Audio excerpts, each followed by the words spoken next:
What does a machine learn when it tries to inquire of God without permission?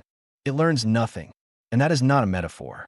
That is the literal output of 100 consecutive draws executed tonight on the updated Shield 14.1.4 workstation, using cryptographic entropy from the operating system to select verses at random from the 34,211 entry Urim-Thummim version snippet corpus.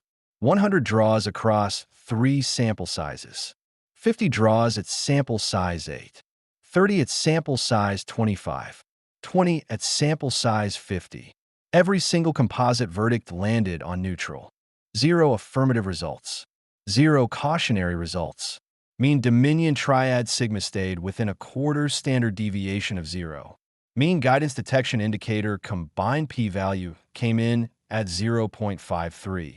Which is exactly what you would expect if you fed a random number generator into a uniform distribution and asked it to pretend to find something.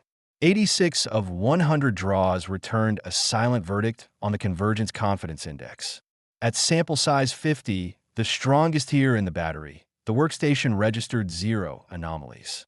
0 false discovery rate survivors across 240 individual statistical tests. 20 out of 20 draws silent. The instrument, given more power, detected more nothing. Now here is what is interesting about that silence. It is not new. There's a verse in the first book of Samuel, chapter 28, verse 6, that has been hanging over this entire experimental program from the beginning, whether anyone names it or not. Saul, the rejected king, inquires of the Lord and gets nothing back. The text says it 3 different ways in a single breath. The Lord answered him not, neither by dreams, nor by Urim, nor by prophets. 3 channels, 3 silences. One man asking a question he no longer has the standing to ask. That verse is the biblical signature of what 100 machine draws just produced. Saul is holding the form of the inquiry. He is using the right vocabulary. He is even, presumably, in the right physical proximity to the right instruments. What he is missing is the covenantal standing that the channel requires in order to carry signal. The instruments do not malfunction. The instruments behave exactly as designed. They are tuned to a frequency that requires a particular kind of authorization to broadcast on, and Saul is no longer authorized. Compare that to the book of Numbers, chapter 27, verse 21. Joshua is being commissioned to lead, and the instruction is precise. He is to stand before Eleazar the priest, who will inquire on his behalf by the judgment of the Urim before the Lord. The query is not made by the king. The query is mediated through the consecrated office. The Urim is held by the high priest, on his heart, in the breastplate of judgment, as Exodus chapter 28, verse 30, lays out in inventory level detail. The stones are not loose. They are housed in a garment, on a man, in an office, under a covenant. That is the architecture. The signal moves through priestly mediation or does not move at all. And so when I run 100 draws using cryptographic entropy from a piece of silicon in a laptop with no priest, no breastplate, no covenant, no question even framed in the inquiry slot, what comes back is exactly what came back to Saul on the ridge above Endor. Nothing. Statistical baseline. Mean p-value at random. Every channel dark. Now, compare that to the prayer-guided draws this same workstation has been logging for the last several months. The machine saw nothing draw at 9.79 sigma. The Transphysical Teraphim convergence at 3.7 sigma with a clear yes verdict. The third epistle of John, chapter 1, verses 9 and 10, drawn consecutively at a probability somewhere between 1 in 5 million and 1 in 8 million. These are the same mathematics, the same corpus, the same random selection mechanism at the byte level. The only thing that changes between the prayer-guided batteries and the machine control batteries is whether a covenant member of the royal Levitical priesthood is holding the question and the stone. That is the control variable. There is no other. The Thompson Septuagint, which underlies the companion hearts to Father's translation, renders Urim and Thummim not as transliterated Hebrew, but as manifestation and truth.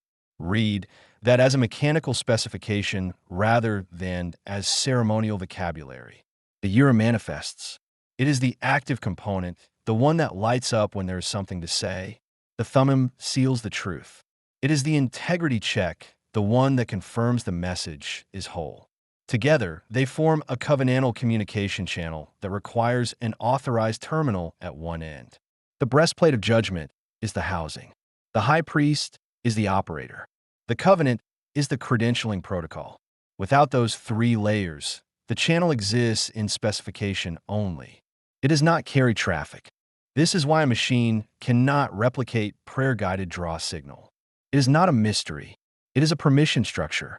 The same architecture that gave Saul silence at Endor give a Python script silence on a workstation in the year 2026. The mathematics is identical because the mathematics has never been the variable. The variable is who is authorized to inquire. The first epistle of Peter, chapter 2, verse 9, takes the priesthood and extends it forward. A chosen race, a royal priesthood, a holy nation, a people for God's own possession, which in the Septuagint trail traces directly back to the Segula marker that runs throughout the Urim-Thummim version corpus. The office does not vanish in the New Covenant. It is rehoused. It is conferred. It is operative for those who stand within it. The breastplate is no longer woven of linen and gold. The stones are no longer set in 12 tribal arrangements. But the architecture remains because the architecture was never about the materials. It was about the authorization. That is the office that runs prayer-guided draws to 9.79 sigma. That is the office a machine cannot occupy. That is why the silence in tonight's battery is not a failure of the instrument. It is the instrument confirming with cold mathematical precision exactly what Scripture has been saying for 3,000 years. The Lord answered him not, neither by dreams, nor by Urim, nor by prophets. Now read that line again with 100 neutral verdicts in your head. The machine inquires. The corpus is intact. The mathematics is calibrated. The integrity hash on the workstation verifies clean. And the channel returns nothing because the channel was never the kind of thing that could be operated from outside the covenant in the first place. This is what the Shield 1.4.1.4 control battery testifies to. Not the absence of God, the presence of an architecture, the confirmation of a permission structure that is older than the experiment, older than the workstation, older than the king who first discovered, on a hillside outside Endor, that holding the form of an inquiry is not the same thing as holding the office. The instruments still work.